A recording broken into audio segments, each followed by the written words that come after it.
para entender, Señor, tu mente, para poder entender, Señor, tus decretos, Señor, para poder, Señor, estar unánime, Señor, en la misma fe. Padre, glorifícate, Señor, en medio nuestro, y que este sea un tiempo, Señor, de poder compartir la palabra juntos, Señor, y poder ser edificados los unos a los otros. En el nombre de Jesús, amén.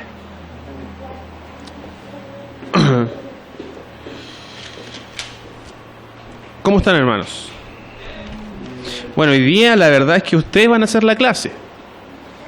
Entonces, como es un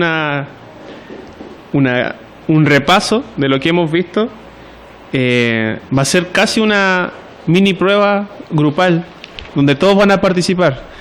Y ustedes van a decir, bueno, pero tiene que haber avisado al profesor. Bueno, es que usted, como buen cristiano, está preparado, ¿cierto? Así que si no le apuntamos a alguna pregunta, entre todos vamos a ir esclareciendo lo que realmente debiese ser. Así que le pido a Dani que me ayude con el Power. Entonces tenemos acá 8 preguntas en relación a la primera clase de credos y confesiones, ¿cierto? Y partimos con por qué debíamos tener confesiones, ¿se acuerdan? ¿Qué eran los credos? ¿Para qué servían? ¿Por qué algunos tienen objeciones de tener confesiones, etcétera? Entonces, primera pregunta para usted, ¿ya? Primera pregunta. ¿Cuánto valor tiene la tradición cuando hablamos de tradición en el contexto de la iglesia? ¿Cuándo tiene valor la tradición? Así que ustedes tienen que hablar.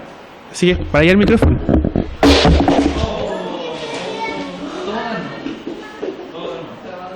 No, está grabando. Lo malo es que quedó el golpe grabado. Así que, ¿cuándo tiene valor la tradición, hermanos? Una iglesia sin tradición es como una iglesia sin confesión. Sin confesión. Es decir, no tiene identidad. ¿Ya? Ok. Por lo tanto, tiene mucho valor. ¿Ya? Producto que no tiene tradición, no tiene origen, o sea, no tiene de dónde nació, o sea, puede ser nacido. Ya, muy bien. Juan Pablo apunta ahí algo súper importante, que tiene valor la tradición cuando la iglesia se convierte, como él dice, en una secta, cuando se valida a sí misma y hace una interpretación propia de, por ejemplo, en este caso, las escrituras. ¿Cuándo más?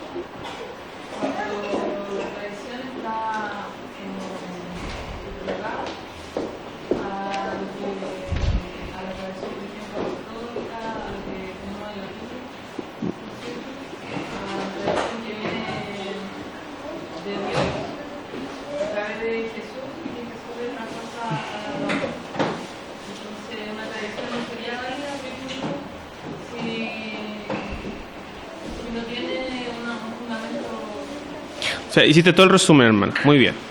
Entonces, la tradición tiene autoridad, ¿cierto? Es válida cuando está supeditada a la Escritura. Y si está supeditada a la Escritura, ¿cierto? Está supeditada a la tradición de los apóstoles. Muy bien. Súper bien. Segunda pregunta. ¿Tiene autoridad la iglesia, hermanos? ¿Sí? ¿Por qué? Bueno, ahí hay una cita. Si usted quiere, la busca, ¿cierto? Y tiene ahí un torpedo para buscar una razón, pero ¿tiene autoridad la iglesia? Sí, no, ¿por qué?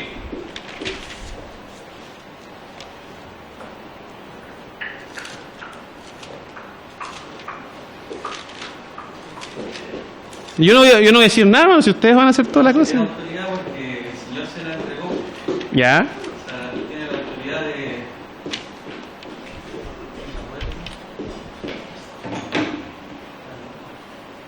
Tiene la autoridad delegada por Cristo a la iglesia, que podemos ver en Mateo, por ejemplo, cuando le dice tú tienes la autoridad de desatar, ¿verdad? Y atar en relación a la disciplina. ¿Ya? También la iglesia es la que está llamada a cuidar la doctrina. Entonces, en base a eso, la iglesia en su conjunto tiene una autoridad que está por encima de los individuos particulares. Y históricamente la iglesia es la que ha desarrollado estas confesiones, o estos credos, se pueden llamar así. Son los que la iglesia está llamada a respetar también. Okay, ¿algo más que añadir, Karen? Tiene la autoridad frente a cualquier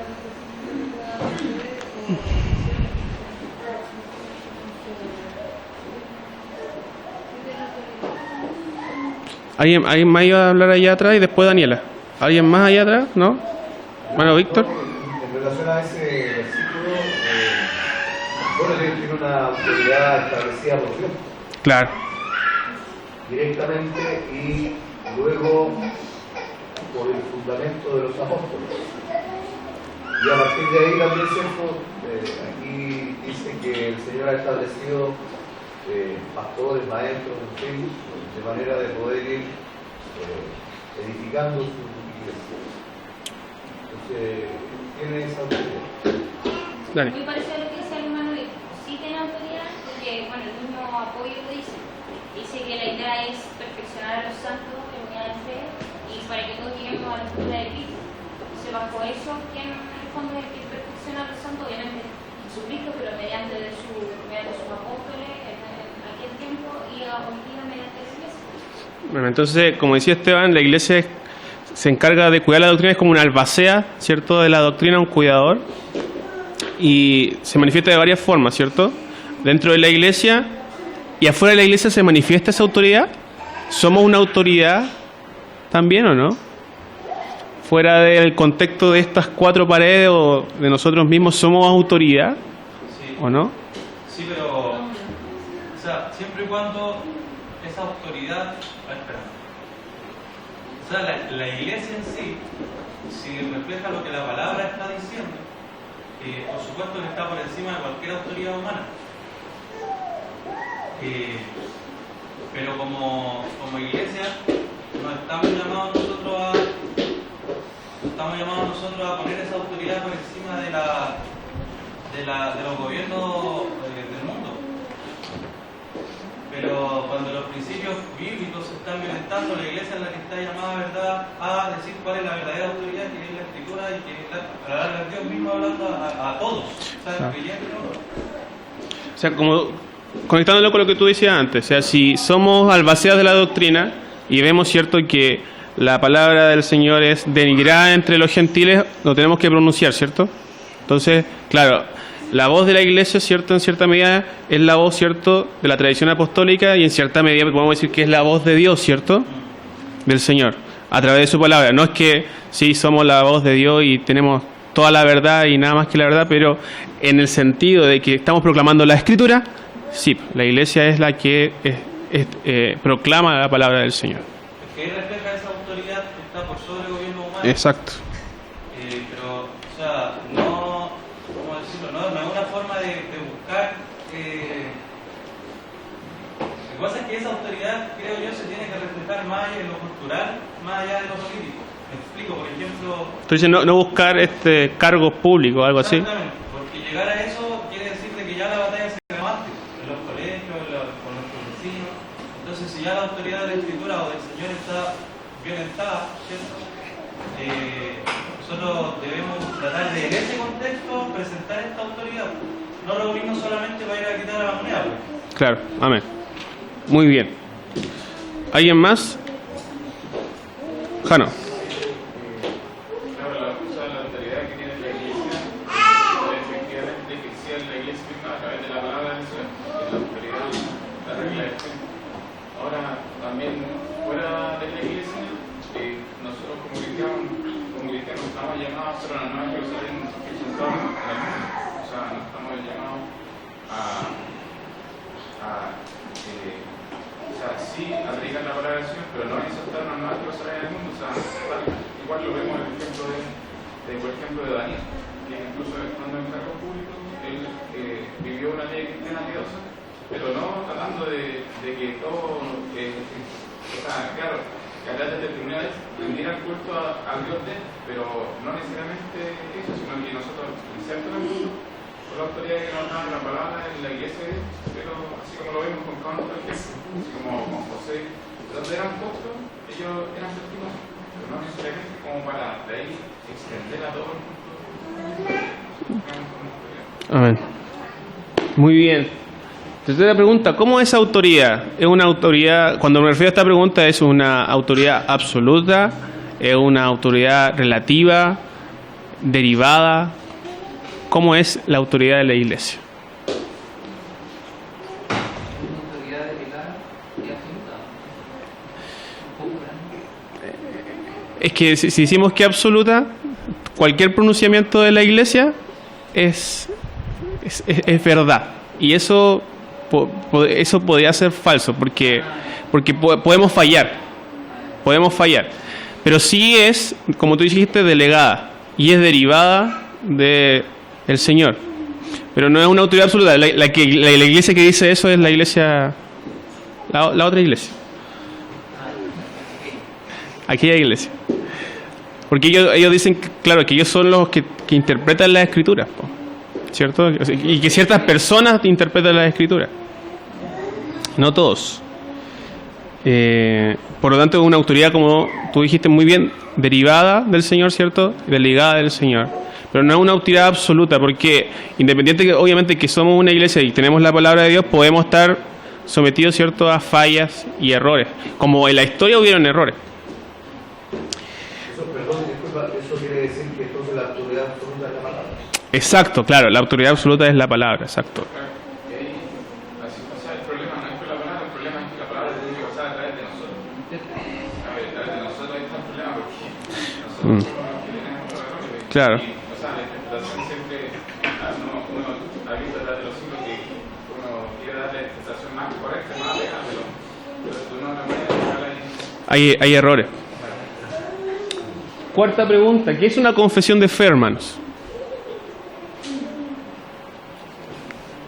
Evelyn. Es una declaración que hacemos como asumiendo como un punto más, digamos, como primordial de nuestra fe, de lo que creemos en relación a lo que la escritura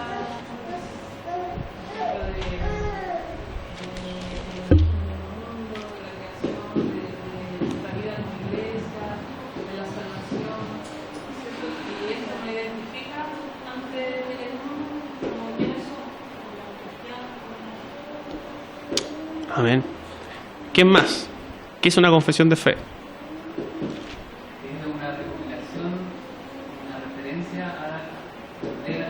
Es decir, todo lo que dice la confesión no es opinión propia de la misma confesión, sino que es una referencia a la Biblia. Claro. A la verdad absoluta. Es una sistematización de la escritura. Porque sabemos que, por ejemplo, si hablamos de salvación, podemos encontrar un montón de versículos de la Biblia acerca de la salvación, pero lo que hace la confesión es sistematizarla, ¿cierto? Hacer una declaración, como decía Evelyn, ¿cierto? Una articulación de palabras donde quede resumido, ¿cierto? De una forma clara, precisa, concisa, ¿cierto? Una verdad que es importante, ¿cierto?, para la iglesia. Ya sea en el conocimiento de la fe, de la gracia, de la salvación, de la creación, de todos los temas de la Escritura. ¿Alguien más que quiera añadir algo ahí? Lo que pasa, como decía Eric, la confesión es lo que creemos en relación a la palabra, que está ordenada de manera sistemática, como decía antes. Pero también ahí es importante mencionar que todos tenemos una confesión, esté escrita o no. Exacto, toda la iglesia tiene una confesión.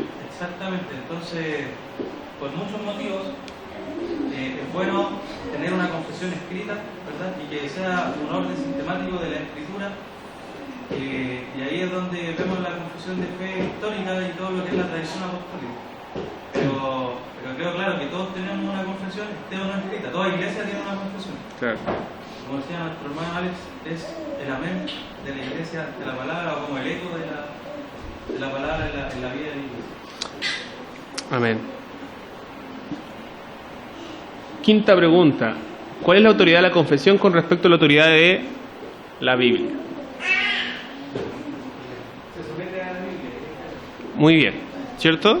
Entonces nosotros, obviamente, nuestra regla de fe es la palabra, ¿cierto? Y tenemos una confesión de fe que sistematiza la Escritura. Pero obviamente la palabra está sobre la confesión, no al revés. ¿Ya? Y eso obviamente incluso lo dice la confesión en el punto 1 del capítulo 1, ¿cierto? Que la única regla de fe es la Escritura. Y cualquier punto controversial de la confesión, uno va a la Escritura.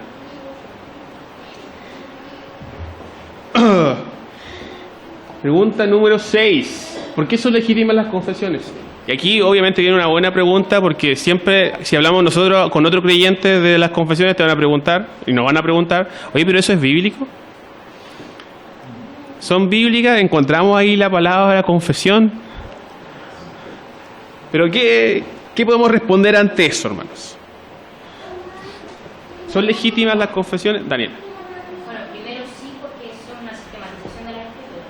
Y segundo, es bíblico utilizarla o hacerla, porque también algo parecido se ve en la Escritura, que se hizo como un concilio donde también se establecieron algunos parámetros de qué es lo que se creía. Luego, obviamente, con el tiempo se fueron realizando más y más, pero se hacían esos tiempos. Amén. Entonces, ¿se acuerdan que en Hechos 15, cierto, hay un concilio?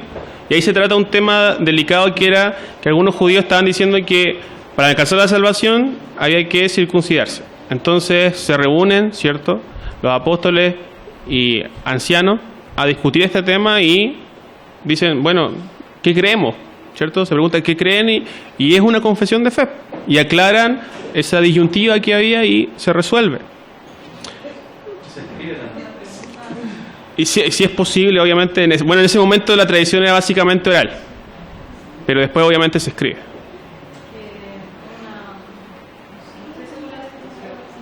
También se puede ver como confesión, por ejemplo, cuando se confirma en la iglesia. Por ejemplo, cuando Pablo iba a una iglesia, ¿no es cierto? Y ve realmente que es una iglesia conforme a lo que Dios quiere. Y esa iglesia es confirmada como parte de la iglesia de Cristo. También ahí se puede decir que eso es una confesión.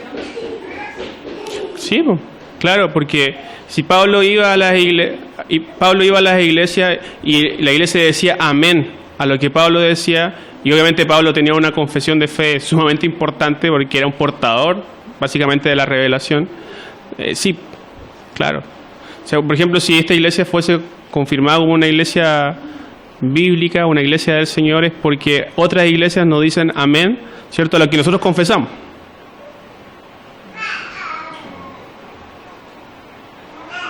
Entonces recuerden, súper importante, Hechos 15, hermanos. Si alguien le pregunta, Hechos 15, acuérdate, Hechos 15. Sí, es bíblico, hermano. ¿Cuáles son las objeciones más comunes a las confesiones? Que no es bíblico, dice la Dani. Que lo escribieron hombres. Muy bien, sí. Que es como una forma de presionar, de tener controlada a la gente. Claro.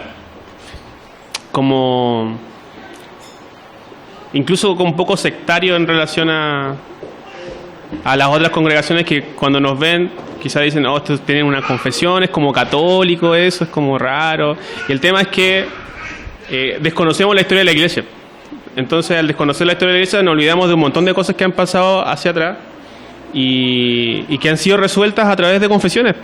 El mismo tema de la Trinidad fue un tema súper controversial. Gente murió por creer que era Padre, Hijo y Espíritu Santo, y se hicieron concilios. Y de ahí nacieron símbolos como el símbolo de Atanasio, ¿cierto? Donde ahí obviamente se trae a resolver el tema de la Trinidad. O el sínodo de Dort, como también había hablado Alex, ¿cierto? Donde había la controversia de arminianismo, calvinismo, y el rey pide que se metan, ¿cierto?, a discutir los ancianos y los obispos de esa época, y sale una confesión de fe. ¿Qué más? ¿Alguna otra objeción? Decía Jano, ¿cierto? Es algo hecho por el hombre y no es la palabra, ¿cierto? Y eso es un argumento sumamente malo, hermanos, decir eso, porque lo que hace una confesión, como decíamos en un principio, es sistematizar la escritura, y está lleno de escritura. No es nada más que la palabra, ¿cierto? Y cómo nosotros la hemos interpretado a través de los siglos, como iglesia. Otra objeción bien común, ya esta más sofisticada, es el tema de la conciencia, de que algunas personas van a decir que me está pervirtiendo la conciencia y yo solamente creo la palabra y nada más que la palabra, ¿ya? Pero eso también lo podría decir, ¿cierto?, un testigo de Jehová o un mormón, que ellos solamente creen la escritura, pero ¿qué creen, ¿cierto?, de la palabra? ¿Cuál es la interpretación correcta, hermano Víctor? No, que en relación a eso deja muy abierto a la subjetividad. Exacto. Se necesita, digamos que la confesión justamente hace que el Evangelio pueda ser algo objetivo. Amén. ¿Cuáles son, hermanos, los usos y los beneficios de una confesión? Nos cuida de malas interpretaciones. Nos cuida de malas interpretaciones. ¿Qué más? El conocimiento de la palabra, los temas principales que son el Muy bien. O sea, nos prepara en todo el conocimiento. ¿Qué más?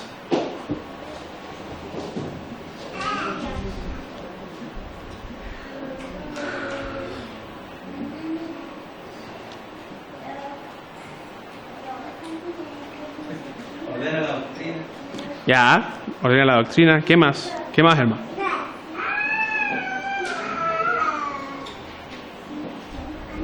Traza también como un... Lo que pasa es que nos incluye dentro de un camino ya trazado en el cual humildemente debemos nosotros también tomar como una herencia, y de esta forma la podemos también traspasar a las próximas generaciones. Está en el mismo vínculo de comunión con los hermanos, como la palabra nos dice, estar en el vínculo de la paz, ¿cierto? Solícitos en el vínculo de la paz. No solamente en el vínculo de la paz con nuestra congregación, sino que también con nuestros hermanos que nos antecedieron. Claro. Alejandro, ¿te iba a hablar, creo? Sí. Bueno, el Señor, y cuando nos vemos al Antiguo Testamento, quiere que seamos uno con Él, uno en Cristo. Y eso, en realidad, o sea, la única unión que nosotros podemos tener es la verdad. Porque, o sea, cualquier otra unión que sea por las circunstancias, porque nos caemos bien, en realidad no es válida y no nos hace iglesia. Pero la verdad de la Biblia nos hace iglesia. Amén. Muy bien, hermanos. ¿Tú quieres decir? también una ayuda para el tema de la membresía. Muy bien. Membresía y disciplina. Si tenemos que elegir pastores, ¿a dónde vamos a ir? Vamos a la confesión. ¿Cierto? Si hay alguien que tiene que ser disciplinado, vamos a la confesión. ¿Cierto? Si hay problemas en alguna interpretación, vamos a la confesión. También nos sirve para poder determinar con qué iglesias podemos tener comunión. No, muy importante también. ¿Con qué iglesias podemos tener comunión, cierto? Hay una estructura básica que nosotros podemos, cierto, obedecer sin duda, y también hay otros puntos que podemos flexibilizar si que no son puntos trascendentales en cuanto a la salvación. Sigamos, Dani, si tú me puedes ayudar. Ya, acá tenemos la segunda parte, son 7 preguntas y este es el fundamento del apóstol y profeta. Y lo mismo de nuevo, pregunta: ¿en qué consistió el rol de los apóstoles? ¿Cuál fue el rol de ellos? Todas estas preguntas están sumamente relacionadas, así que algunas se van a ir repitiendo algún argumento. Que ellos pusieron los fundamentos.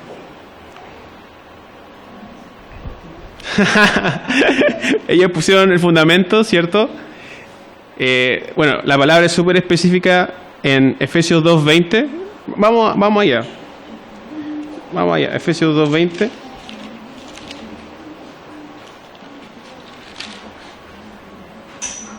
Sí, dice: edificados sobre el fundamento de los apóstoles y profetas, siendo la principal piedra del ángulo Jesucristo mismo. ¿Cierto?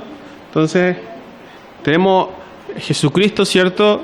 Los profetas y los apóstoles que básicamente cumplen la misma función, revelando la Escritura, ¿cierto? Y los apóstoles son acompañados, ¿cierto? Y declaran junto con el Espíritu Santo la revelación de Jesucristo. Entonces, son el fundamento, como decía Esteban. ¿Qué más? ¿Qué otra función cumplían los apóstoles? Recuerden, ¿qué hacían los apóstoles? Acordémonos, ¿qué hacían los apóstoles? Testificaban de Cristo. Súper bien. Hacían milagros y prodigios, ¿cierto? ¿Qué más? Extendían la iglesia. Perfecto. Representaban a Cristo. ¿Se acuerdan que la palabra apóstol era enviado, ¿cierto? Y el Señor les entregó dicha autoridad. ¿Se acuerdan que vimos varios textos acerca de eso? Perfecto. Segunda pregunta, ¿en qué consiste el oficio apostólico? ¿Cuál era el rol específico que ellos debían cumplir? El oficio específico de los apóstoles. Establecer la iglesia. Ya, establecer la iglesia. Por lo tanto, el fundamento doctrinal, traspasar esa verdad, la verdad de Cristo que había estado entre nosotros. ¿Y cuál era el argumento de los apóstoles para tener esa autoridad, la que dice el hermano Víctor, que ellos interpretaban, cierto, lo que Cristo había hecho? ¿Cuál era el argumento de ellos? ¿Se acuerdan? Está en Primera de Juan, capítulo 1, del 1 al 3. Lo hemos visto, Claro, lo que hemos visto, lo que hemos palpado, ¿cierto? Lo que nuestros ojos vieron, ¿cierto? Lo que escuchamos del Señor. Eso nosotros hablamos. Entonces, miren, ¿cierto? Vamos con esta cadena. Nuestro Dios, ¿cierto? Manda a su apóstol, que es su Hijo, Jesucristo, ¿cierto? Y el Señor escoge, ¿cierto? A estos 12 hombres. Y estos hombres son enviados, ¿cierto? Y con la ayuda, ¿cierto? El poder del Espíritu Santo, ¿cierto? Revelan las Escrituras. Y se produce esa cadena. Y la Iglesia, ¿cierto? Reproduce el testimonio apostólico. Siguiente pregunta. ¿En qué consiste la autoridad apostólica? ¿Por qué tenían esta autoridad los apóstoles? Porque Jesucristo mismo los envió. Y fue un llamado, obviamente es un llamado general a la iglesia, pero es un llamado particular, ¿cierto?, que se le hizo a ellos. ¿Qué más? ¿Por qué tenían esta autoridad también los apóstoles? Jesucristo les dijo también que si eran enviados por él, eran enviados por su Padre. Perfecto, ¿cierto? Tenían una autoridad delegada del Señor y del mismo Dios. Perfecto. ¿Cuál fue el rol de los apóstoles y profetas, hermano? Leímos, ¿cierto?, Efesios 2:20. Eso también revela la validez de la palabra. Amén. Es cierto, el rol, ¿cierto?, de los apóstoles y profetas fue revelarnos, ¿cierto?, las Escrituras. ¿De acuerdo? ¿Sí? ¿No? Nos vamos. ¿Cuál fue el rol de los apóstoles y profetas? ¿Cuál fue el rol de los apóstoles? Es como la misma pregunta que la uno, pero le agrega más bien en cuál fue el rol de los profetas. O sea, es que en conjunto, ¿cierto?, los profetas y apóstoles tienen un significado un poquito más grande, una dimensión más grande, en el sentido en que tenemos, ¿cierto?, el Antiguo y el Nuevo Testamento, y cuando hace referencia básicamente en Efesios, ¿cierto?, y en el Nuevo Testamento a los apóstoles y profetas, estamos hablando de la revelación total, ¿cierto?, de las Escrituras. En realidad, yo creo que el rol de los profetas, ya que hemos hablado ya del Antiguo Testamento, que son los apóstoles, los profetas más bien el profeta es más bien es la voz de Dios hacia, como la forma que tenía, los profetas es como la forma que tenía Dios de comunicarse con las personas. Claro. Y ahora vienen los apóstoles junto con el Espíritu Santo y sucede lo mismo. Claro, y había una buena frase que Alex había copiado de un teólogo que decía que los profetas eran los apóstoles del Antiguo Testamento y los apóstoles eran los profetas del Nuevo Testamento.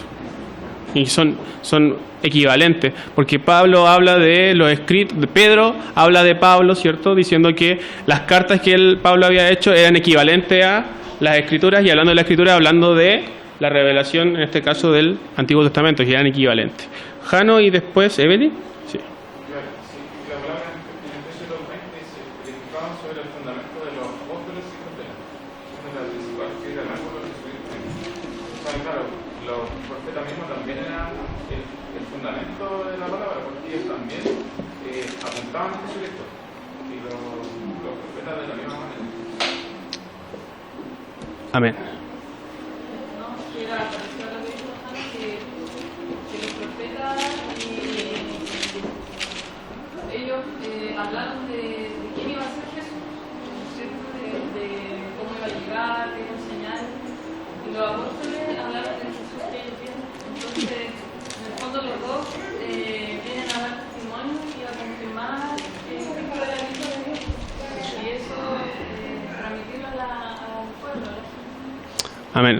Sí, esa figura es súper interesante. Ver en el Antiguo Testamento que profetizaban de Jesucristo, que iba a venir, ¿cierto? Ellos creían en un Salvador y los apóstoles hablan de este Salvador que ya fue revelado.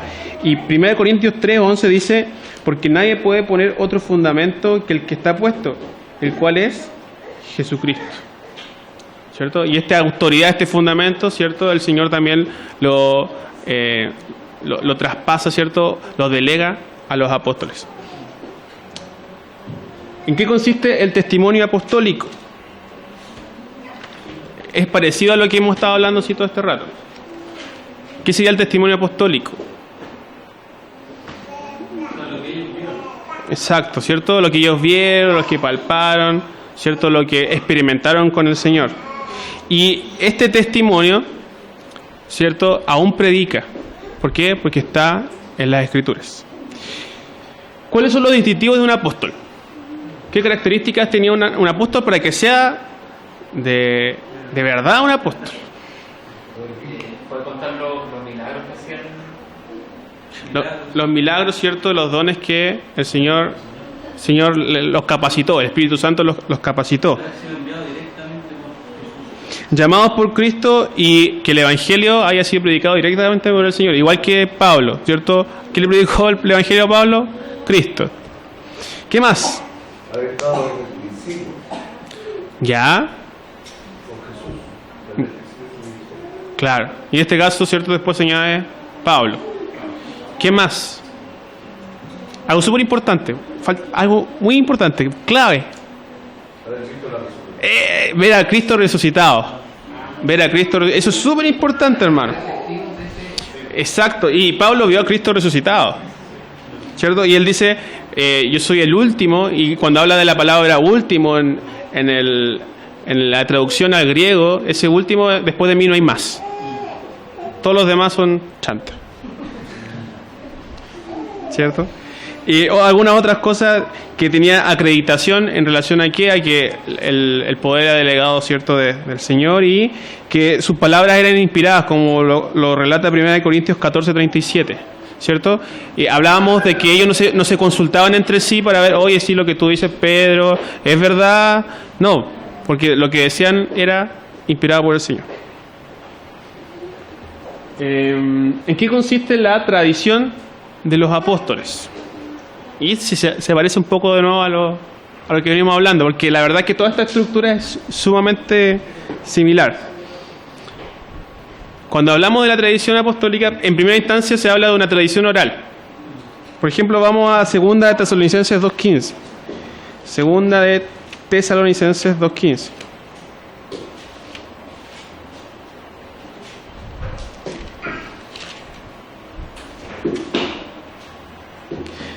Dice, así que hermanos, estad firmes y retened las doctrinas que habéis aprendido, sea por palabra o por carta nuestra. Entonces, en una primera instancia había un testimonio oral, ¿cierto? Y también estaban las cartas que fueron escritas y lo que nosotros tenemos. ¿Ya? Y después, obviamente, después del oral viene lo que se transmitió, ¿cierto? Se escribió. Y vamos a terminar con la última clase que tuvimos. ¿A qué nos referimos cuando hablamos de la tradición posapostólica?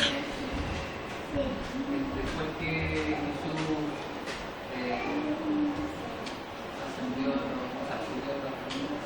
después que cuando quedaron los apóstoles con el Espíritu Santo. Ya, pero esa sería la era apostólica. Después, posapostólica, después sería después de los apóstoles. Entonces, cuando nos referimos... Ahí hablamos de los padres de la iglesia. Ya hablamos de los padres de la iglesia, ¿de qué más hablamos? Cuando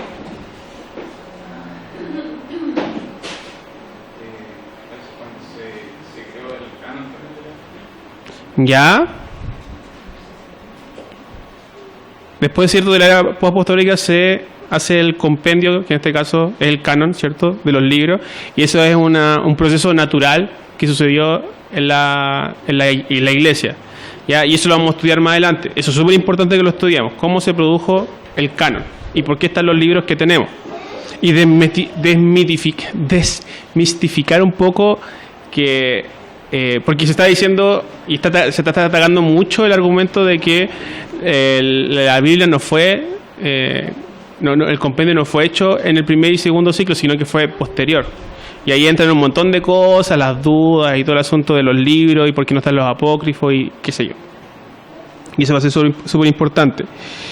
Entonces, cuando nos referimos a la tradición posapostólica, nos referimos a el tiempo después de los apóstoles, ¿cierto? Con los padres de la iglesia, con las confesiones de fe, con los grandes hombres, Lutero, ¿cierto? Calvino, ¿cierto? Toda esa era que vino después. Y todos los confesiones, sínodos que se hicieron, que confirmaban, ¿cierto?, la tradición apostólica, el testimonio que dieron los apóstoles. Ahora, ¿posee alguna autoridad la iglesia posapostólica? Nosotros somos una iglesia posapostólica, ¿cierto? No apostólica, sino postapostólica. ¿Tenemos alguna autoridad nosotros? Como al principio lo dijimos. Sí, ¿cierto? Porque si tenemos el testimonio apostólico, que aún predica y nosotros lo transmitimos, obviamente aún tenemos dicha autoridad. ¿Correcto? No tenemos ahora apóstoles, ¿cierto? ¿Qué tenemos nosotros? No tenemos pastores.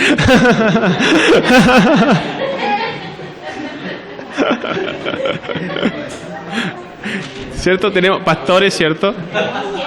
Tenemos gente, ¿cierto? Tenemos un liderazgo provisorio.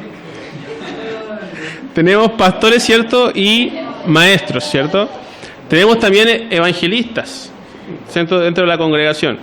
Y ahí también se produce algo interesante donde el evangelista va, ¿cierto?, predica el evangelio, el maestro enseña a esa persona que viene y el pastor pastorea.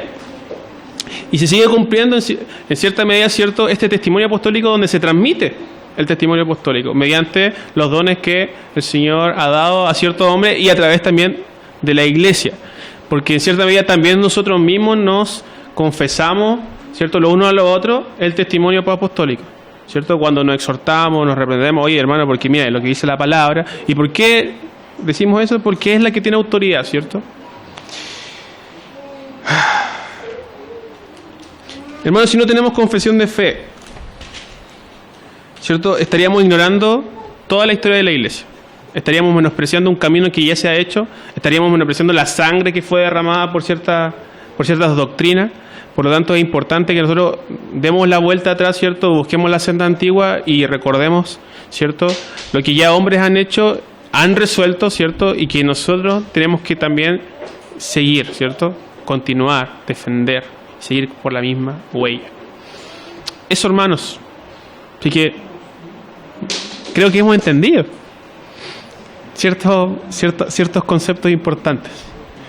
Así que vamos a orar para terminar. No sé si alguien quiere añadir algo más o preguntar algo más. Es que igual es importante lo que tú decías porque las herejías siguen siendo las mismas. Siguen siendo las mismas. No, sí, pero es la misma esencia. Cuando nosotros lleguemos a la Trinidad, hermano, bueno, vamos a estudiar ese tema y es fascinante estudiar la Trinidad, hermano, de verdad, es una cuestión así alucinante porque uno va viendo cómo defendían la fe, cómo iban y morían los hermanos y tenían que defenderse de la gente que creía que Cristo, ¿cierto?, no era Dios, ¿cierto?, o de los neumatomaquianos que no creían en el Espíritu Santo, cosas que tenemos hoy día. Si el tema es que tienen otros nombres como los testigos de Jehová, los mormones, ¿cierto?, y es lo mismo, ¿cierto?, o lo solo Jesús, ¿cierto?, los apóstoles que hay ahora, claro, y que están resueltas en la historia de la iglesia. El tema es que nosotros creemos que estamos inventando la rueda de nuevo y somos Elías y estamos solos, y la verdad es que estamos súper equivocados. Y así como, si no había terminado, y así como las herejías siguen siendo las mismas, la tradición o la confusión sigue siendo la misma, o sea, nosotros no vamos a inventar algo nuevo. Entonces, tenemos que es un llamado a mirar para atrás, como pueden decir, y darle valor a lo que muchos le dieron valor con su vida, y que enfrentaron a todas estas herejías que son las mismas de hoy en día. Claro. Entonces, la iglesia actual pretende hacer cosas nuevas, o sea, la confesión es muy vieja, en fin, y entonces pretende hacer cosas nuevas y cae en la misma herejía y no tiene de dónde defenderse. Pero también es un llamado a eso, o sea, así como los otros valoran la historia de esta herejía, nosotros valoremos la historia de la iglesia. Yo iba a decir que de repente pueden haber hermanos muy bien intencionados que tratan de como rescatar la creencia o la disciplina apostólica, en fin. Pero para nosotros el tramo es muy largo, es demasiado largo para poder ser muy fidedignos en ese estudio. O sea, nos gastaríamos probablemente la vida exclusivamente en eso. Porque yo conozco a algunos hermanos que quieren hacer como que no quieren nada con las instituciones, ni con las denominaciones, ni con las confesiones. Iglesias por ciudad, así como claro, la iglesia de Santiago. Claro, y quieren ir a la Biblia y buscar. Y está bien la intención, quizás, pero claro, es absurdo desechar ese aporte que hicieron estos hermanos en algún momento, como la Confesión de Westminster o la que tenemos nosotros. Porque obviamente ahí está la pega hecha. Sí, está la pega hecha. Por ejemplo, hablemos de la venida del Señor. Si uno, por ejemplo, habla con una persona que lleva muchos años en la iglesia y le dice, ¿sabe que el rapto es una idea nueva de la iglesia? Esa persona se va a espantar. Pero es una idea nueva dentro de la iglesia de Cristo. Esta doctrina del rapto no tiene más de 100 años en la iglesia. Y si uno le habla así, no, pues esto siempre es lo que creyó la iglesia, pues. Y claro, tu iglesia, pero nunca han mirado hacia atrás, pues. ¿Qué creyeron los anteriores? Claro, entonces, no, pero está... No. Y claro, uno habla así, bueno, a mí me ha pasado, y le he dicho eso y me dicen, no, tú estás equivocado, pues si esto es... Todas las iglesias creen esto. Pues. Y, no, hay cuidado. Yo iba a decir que respecto a ese ejemplo, el problema que tenemos nosotros los seres humanos en general es que tenemos la tendencia a conformarnos, es decir, a adecuarnos a un ambiente o a una estructura o a un conocimiento. Entonces lo mismo que pasa con los niños hoy día, los niños piensan que siempre ha habido televisor, siempre ha habido celular, siempre ha habido internet, siempre ha sido así. Y la verdad que uno que viene más antiguo, uno entiende que no ha sido así, porque ha sido cambio. Exacto. Entonces la diferencia está en que la iglesia actual quiere como redescubrir cosas que ya están establecidas. Exacto. Y eso no tiene sentido. Gastarse en eso. Hay que gastarse en la gran comisión, en discipular, en compartir el evangelio. En crecer como congregación, etcétera. Oremos, hermanos. Señor, gracias por este tiempo, tu palabra, por escucharnos, Señor, los unos a los otros y ser, Señor, edificados, Padre. Gracias, Señor, porque tú colocaste un fundamento inamovible que eres tú mismo, Señor, y lo acompañaste a través del testimonio, Señor, de hombres que te fueron fieles, Señor, que los capacitaste a través del Espíritu Santo, Padre amado, y que, Señor, han hecho, Señor, el eco de tu palabra, y nosotros queremos también hacer lo mismo. Te rogamos, Señor, que tú tengas misericordia de nosotros. No quedarnos, Señor, con esto aquí, Señor, que también desplegarlo, Señor, en nuestra forma de vivir, en nuestra manera de pensar, Señor, y que seamos, Señor, integrales ante ti. Te lo pedimos todo en el nombre de Jesús. Amén.